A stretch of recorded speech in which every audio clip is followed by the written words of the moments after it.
No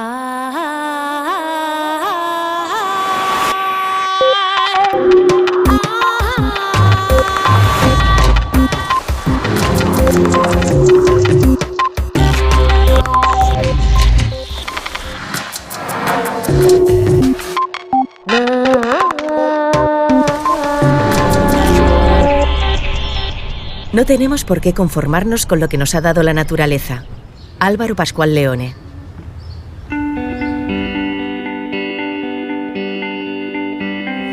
Hace exactamente 163 programas, en abril del 2008, Redes empezaba una nueva etapa en televisión española y lo hacía con una entrevista a Álvaro Pascual Leone, gran amigo y gran científico, que investiga la estimulación no invasiva de nuestro cerebro.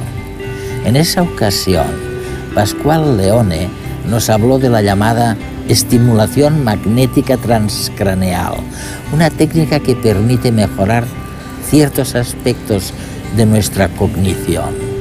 Y de hecho, hizo una prueba conmigo, con mi propia cabeza. Pues bien, hoy en este Redes, el último de esta temporada 2012-2013, Pascual Leone regresa al programa para ahondar más en este fascinante campo de estudio y nos explicará las aplicaciones tanto reales como potenciales que ofrecen esas técnicas de estimulación cerebral no invasiva. Si tanto nos esforzamos en permanecer jóvenes físicamente, ¿por qué no actuar igual sobre nuestro cerebro? Hoy en Redes, Elsa Punset charla con el neurólogo Álvaro Pascual Leone sobre las técnicas de estimulación no invasiva del cerebro, aplicadas tanto a terapia como a mejora de capacidades mentales como la memoria o la sociabilidad. En el programa, Pascual Leone nos dará algunos consejos para mantener nuestro cerebro sano y descubriremos además qué piensa la gente sobre la estimulación cerebral no invasiva. ¿Te imaginas que pudieras potenciar tu cerebro cómodamente desde casa? ¿Cómo sería el futuro si los estimuladores cerebrales fueran un elemento más de la vida cotidiana en nuestra sociedad?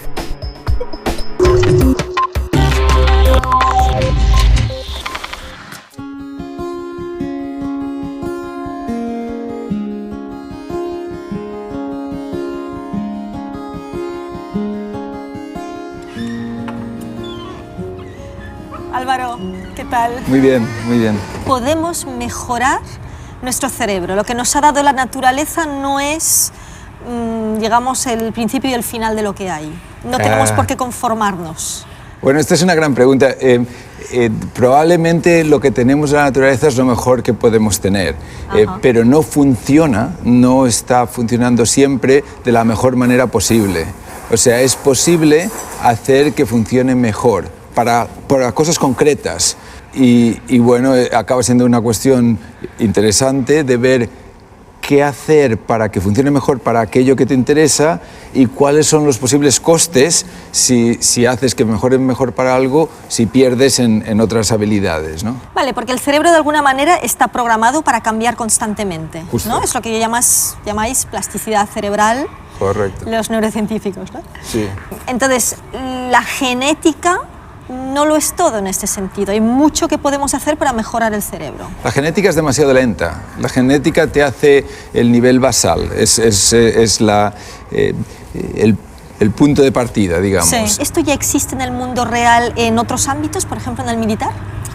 Sí, intentos de aplicarlo en la vida cotidiana, no solo en medicina, sino las agencias del ejército americano están explorando este tipo de tecnologías de estimulación para ver si pueden conseguir que lo que llamamos el aprendizaje perceptual, el saber detectar lo que son las dianas de los drones, de los pequeños teledirigidos, aviones teledirigidos que lleva un piloto, pues esos pilotos tienen que detectar dianas que por lo visto es muy complicado de aprender a detectarlas. Y el uso de estas técnicas parece que puede acelerar ese aprendizaje, hacer mejores pilotos. Y se está viendo resultados en este sentido. Sí. Es un campo donde ya se está aplicando mejorar nuestro funcionamiento cerebral. Correcto. De una forma no invasiva. Correcto.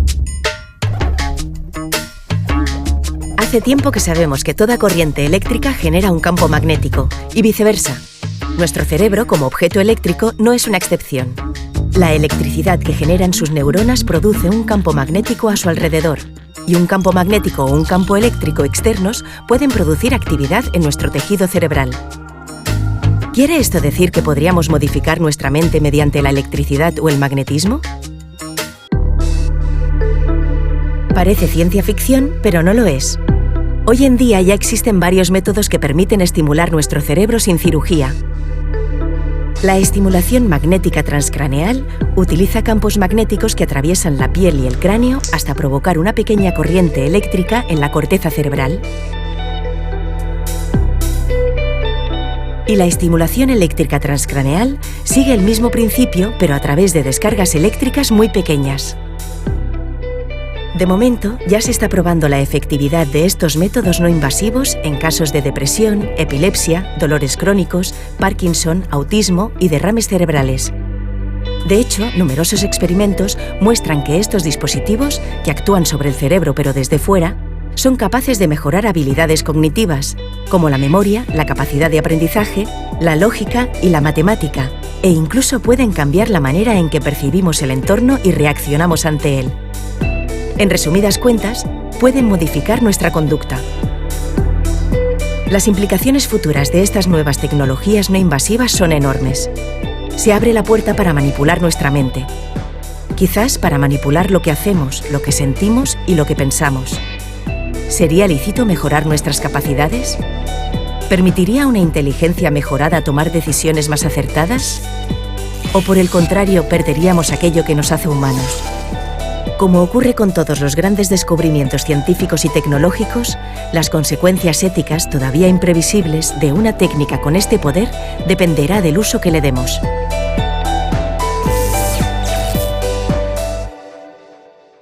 Si volvemos un poco a los inicios de esto, hace décadas que oímos hablar de formas invasivas de estimular el cerebro, sobre todo en contextos médicos, ¿no? Sí, el cerebro acaba siendo una gran maroma de cables, ¿no? Es un órgano eléctrico que utiliza electricidad para traducirlo en una reacción química concreta, sí, para de nuevo activar electricidad. Y entonces la idea de usar electricidad directamente para activar esos cableados, sí, es una idea antigua. Y el problema durante muchos siglos es que, como el cerebro está dentro de un aislante fantástico de electricidad, que llamamos la cabeza y el cráneo, tienes que abrir la cabeza para poder estimular directamente en el cerebro. Y eso, Álvaro, a mí siempre me impresiona, cuando ves estas operaciones en las que abren la cabeza a las personas y luego las despiertan y les van hablando mientras colocan, ¿no?, los electrodos.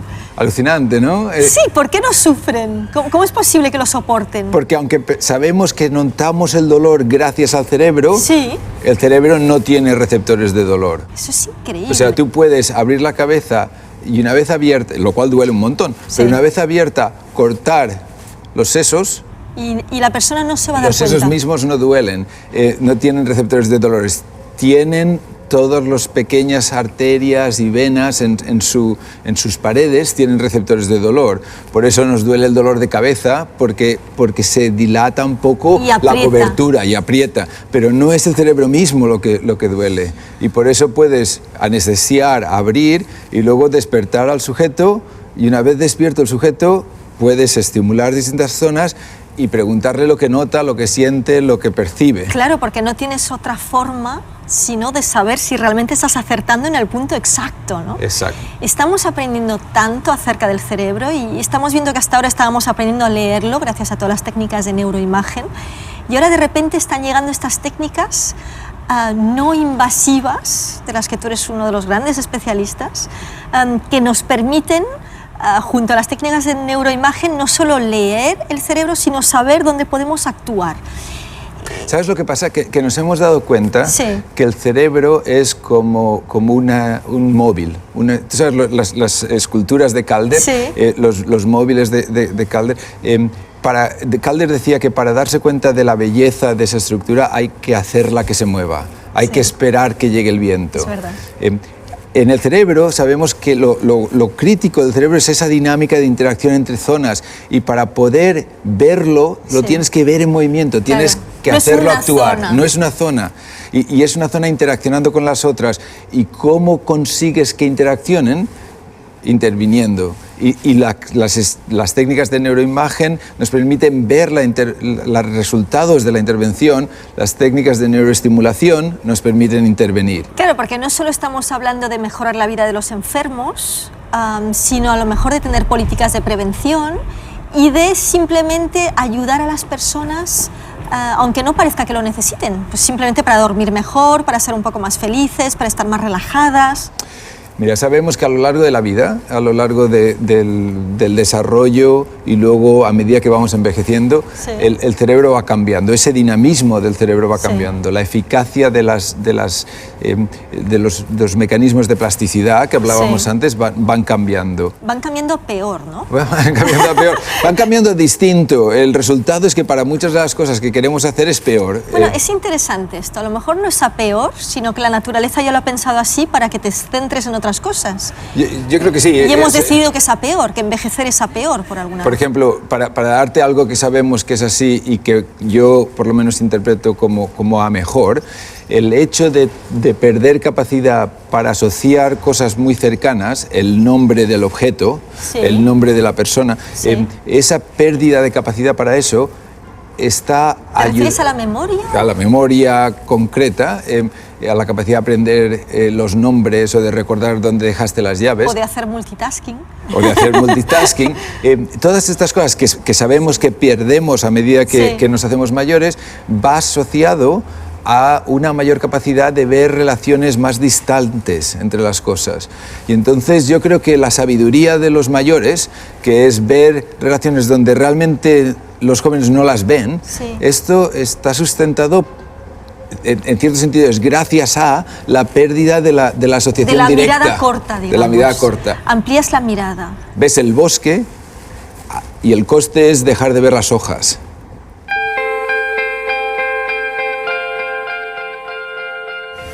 Hemos iniciado una nueva era en la que ha cambiado nuestra forma de comunicarnos, de aprender, de encontrar lo que nos apasiona y de conciliar con ello nuestra carrera profesional. Todo eso está transformando y transformará todavía más las 100.000 millones de neuronas que conforman nuestro cerebro. Si esto es así, ¿cómo no vamos a permitir que nos estimulen el cerebro para mejorar la memoria, para aprender con más facilidad, para sufrir menos del estrés y de la ansiedad que nos acosa? La estimulación cerebral, mejor aún si no es invasiva, nos acompañará en la próxima etapa evolutiva del cerebro humano. Así que todo lo que nos pasa cuando envejecemos cerebralmente no es malo. No, no es nada malo. No solo no es malo, es crítico para el bien de nuestra sociedad mantener de forma activa, de forma capaz a los mayores, precisamente porque nos dan este punto de vista distinto, esta sabiduría. Yo creo que el gran reto de la neurología para el futuro es el hecho de que la sociedad envejece, de que nos hacemos mayores, y que con el envejecimiento aumenta la incidencia de todas las enfermedades neurológicas. Que son tremendas. Que son tremendas. El Alzheimer, la depresión, la esquizofrenia. Los mayores factores de riesgo reales de todas estas enfermedades es la edad. Y entonces, ¿qué hacer para prevenir esas enfermedades? ¿Qué hacer? Es algo que es importante. Yo creo que lo que hay que hacer es detectar lo que es el patrón de salud cerebral, sí, y desarrollar estrategias para mantener sano el cerebro de cada uno de los individuos longitudinalmente a lo largo del tiempo. No tratar la enfermedad, sino mantenernos... Prevención. Mantenernos sanos, Y estamos poniendo en marcha políticas de prevención. Tú vives en Estados Unidos. ¿Ahí las están poniendo en marcha? Las políticas yo creo que todavía no. Estamos poniendo en marcha las investigaciones para detectar esto, estamos poniendo en marcha las concienciaciones de la gente que esto es algo importante hacer. estamos empezando a conseguir que se invierta en investigación para hacer esto. O sea, yo creo que a veces las políticas tienen que seguir a los datos de investigación. Que nuestro sistema, supongo, está muy centrado en curarnos cuando estamos enfermos, en estigmatizarnos porque envejecemos, no en ayudarnos a envejecer bien o a prevenir la enfermedad. Requiere un cambio de mentalidad, el cambio conceptual que hace falta para pasar de ahí a enfatizar la necesidad de estar cognitivamente activo, de mejorar el rendimiento cerebral y de que gracias a eso vamos a tener mayor interacción con el mundo externo y además mayor interacción con tu mundo interno. Si tu cerebro está más sano, tu cuerpo estará más sano. Es el reverso de Jovellanos, ¿no? La idea de decir una mente sana en un cuerpo sano, pero también un cuerpo sano gracias a una mente sana. Pero eso es bastante nuevo también, ¿no? Sí. El impacto de la mente sobre el cuerpo y el cuerpo sobre la mente. ¿Esto por qué hasta ahora no nos hemos dado cuenta de ello? Bueno, hay culturas que se han dado cuenta, la medicina le ha costado, no solo le ha costado, sino que cuando empezamos a darnos cuenta lo llamamos medicina alternativa y por lo tanto lo pusimos ahí un poco en un rinconcito. Que no nos fiábamos, ¿no? Ya nos damos cuenta que necesitamos hacer el establecimiento real de las bases neurobiológicas de estos principios.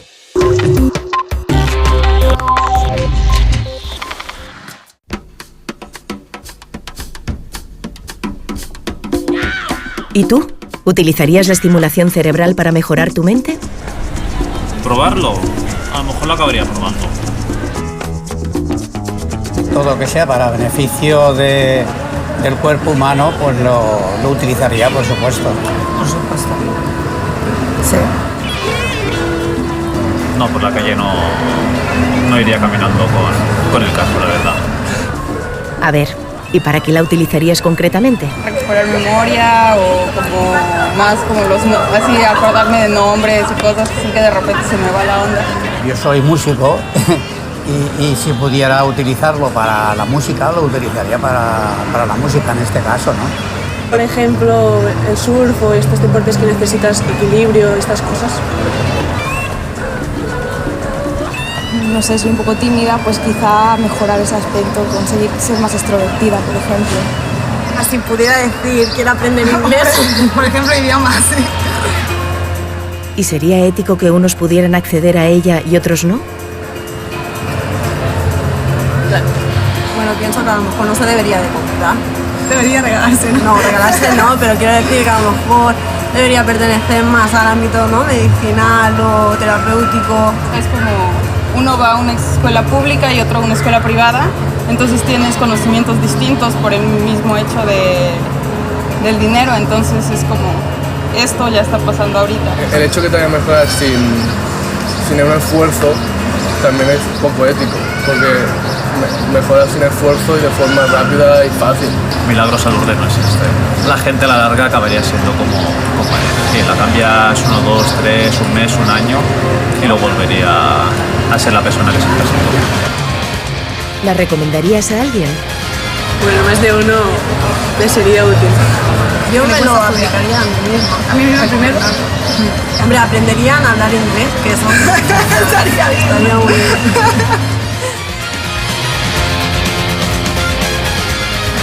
Precioso.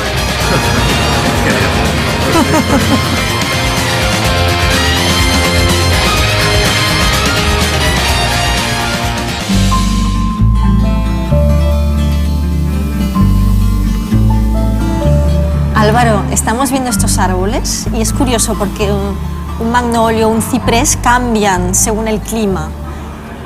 ¿Pasa un poco con las personas? Es decir, ¿podemos ser todos cipreses, pero según dónde has crecido, según cómo has crecido, tu cerebro cambia completamente? ¿Qué es un cerebro normal? Bueno, esa es una gran pregunta. Realmente necesitamos hacer más estudios transculturales para poder entender cómo el impacto de la cultura, desde el lenguaje a la forma de ser, a la arquitectura, a la historia, cómo esto nos cambia. Y sabemos que en parte nos cambia porque el medio ambiente a través de factores epigenéticos que llamamos, cambian la expresión de los genes, o sea, nos cambia hasta la herencia que traemos si venimos de otro sitio. Una persona de origen japonés que vive en Estados Unidos es un japonés distinto al japonés que se queda en Japón. Y eso se marca en su cerebro. Y eso se marca en el cerebro. En poco tiempo. Increíblemente rápido. Y sin embargo, tú dices que estos nuevos métodos no invasivos de alguna forma van a ayudar a las personas a adaptarse más deprisa, porque el mundo va muy deprisa. Correcto. ¿Y esto cómo afecta el cerebro? Esta es una gran pregunta. De nuevo es lo mismo que estábamos diciendo de las culturas. Esto va a hacer unos cerebros distintos. El cerebro de la sociedad de redes sociales, del Facebook y el Twitter, va a ser un cerebro distinto. El cerebro en red, prácticamente. Estamos todos en red. Cambia uno y cambia otro, aunque sea una distancia, cuanto más si es cerca. Y eso es lo mismo que pasa en el cerebro. Cambias una cosa y cambian en red todos los otros aspectos del cerebro. Tú aprendes a tocar el piano y eso tiene una repercusión sobre tu capacidad mental. Aprendes a hablar en inglés y eso cambia tu representación de conceptos tan abstractos como el amor, porque los términos son distintos y por lo tanto estructuralmente te cambia el cerebro.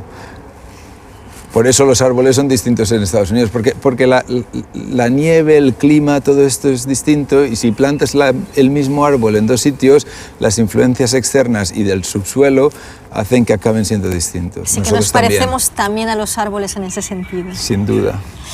¿Y estas técnicas de estimulación cerebral no invasivas van a reemplazar las técnicas invasivas, los electroshocks y las operaciones quirúrgicas o no? Yo creo que la posibilidad existe. Obviamente yo dirijo un centro de estimulación no invasiva. O sea, ¿tú crees en ello? Yo creo en ello, pero... ¿Para qué va a servir? Dime los grandes ámbitos en los que estáis trabajando. Bueno, está aprobado como tratamiento para la depresión. Lo que hacemos es identificar el circuito cerebral, la red cerebral, que no está funcionando bien. Sí. Y hacer que esa red cerebral funcione bien gracias a teledirigir la inyección de electricidad, por así decirlo, no invasivamente, o sea, hacer que esas conexiones vayan más fluidas. Pero cuando haces eso una vez, solo haces que fluya. Cuando lo haces repetidamente... Ya creas el camino. Creas el camino. Eso es la plasticidad cerebral. Eso es la plasticidad. Entonces tú sabes que generalmente hacemos algo que llamamos el hazlo tú mismo. Queremos compartir con nuestros espectadores una forma práctica de aplicar algo de lo que hemos visto a lo largo del programa. ¿Tú puedes recomendarnos formas de estimular el cerebro que podamos hacer fácilmente en casa las personas que nos están escuchando ahora mismo? Fíjate, yo creo que si de lo que queremos conseguir es que nuestro cerebro, el cerebro de cada uno de nosotros, se mantenga lo más sano posible, la evidencia más fuerte hoy por hoy es en tres cosas bastante sencillas. La primera es comer la cantidad de calorías mínima para no perder peso, para mantener el peso al nivel adecuado de cada uno, sin estar perdiendo, pero sin comer lo máximo para no ganar, que es lo que solemos hacer. Primera sugerencia. Primera cosa. La segunda cosa es que el ejercicio físico es útil y la forma más fácil de hacer ejercicio físico es usar las escaleras, pero la realidad es que 15 minutos de ejercicio vigoroso para poner en marcha el corazón y esto tiene una ventaja no solo cardiovascular, sino que tiene una ventaja cerebral. No es porque gastes calorías, sino que resulta que ese tipo de ejercicio literalmente aumenta la capacidad de las zonas cerebrales que nos permiten tener mayor control inhibidor, mayor capacidad de resistir tentaciones, de tomar decisiones a su tiempo y no aceleradamente. O sea, cambia nuestro cerebro en una forma que nos es beneficioso. ¿Cuánto ejercicio recomiendas? Muy poquito. Realmente parece que los estudios de Arthur Kammer, entre otros, que 15-20 minutos diarios es suficiente. Pero un poquito vigorosos, entiendo, ¿no? Sí, o sea, aeróbico para que realmente te ponga el corazón en marcha. Bien. Así que tu segunda sugerencia para un cerebro sano es hacer un poquito de ejercicio cada día. Correcto. Así de sencillo. Así ¿Y la sencillo. tercera? Y la tercera es darse cuenta de que igual que los músculos hacen ejercicio, nuestro cerebro a la postre es un músculo un poco especial que necesita hacer ejercicio también. Y entonces hacer ejercicio cognitivo para mantener la capacidad plástica del cerebro es importante. Y aquí la puntualización es darse cuenta de que lo que estamos hablando no es hacer más de lo que uno ya sabe hacer. Bien. Sino salir de tu zona de confort. Justo, hacerle hacer a tu cerebro cosas que no sabe hacer. Por ejemplo, ¿tú qué harías? ¿A Bueno, ti qué te cuesta hacer? Yo no tengo ni idea de cómo bailar, no sé hacer punto crochet y ese son el tipo de cosas que me harían mejorar las capacidades cognitivas. O sea, realmente es darse cuenta que la función cerebral está en todas las habilidades que hacemos y que si tú no sabes pintar, quizá eso es lo que deberías hacer. Si no pero como hobby dedicando esfuerzo. Sí. O sea, no una vez y se acabó. Exacto. Es lo mismo que el ejercicio físico que decíamos. Si lo usas, lo vas ganando. Si lo dejas de usar... Úsalo o piérdelo, ¿no? Dicen del cerebro. Parece que esto es el caso. Fantástico. Mil gracias, Álvaro. Un placer a vosotros. Un placer. Gracias.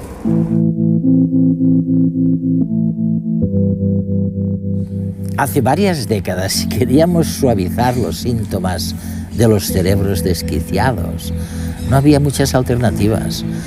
A los pacientes del manicomio donde mi padre, médico rural, trataba las enfermedades ordinarias, se les administraban inyecciones de trementina, se les inmovilizaba con camisas de fuerza si estaban demasiado excitados y se les sometía a inciertos y temibles electroshocks. Hoy, la verdad es que la neurociencia ha progresado lo suficiente para confiar y desarrollar técnicas de terapia no invasiva, con las que se puede reducir síntomas, curar trastornos y conseguir una mejor calidad de vida sin pasar necesariamente por los fármacos o por atroces prácticas. Sin duda, y dejad que insista en ello, cualquier tiempo pasado fue peor.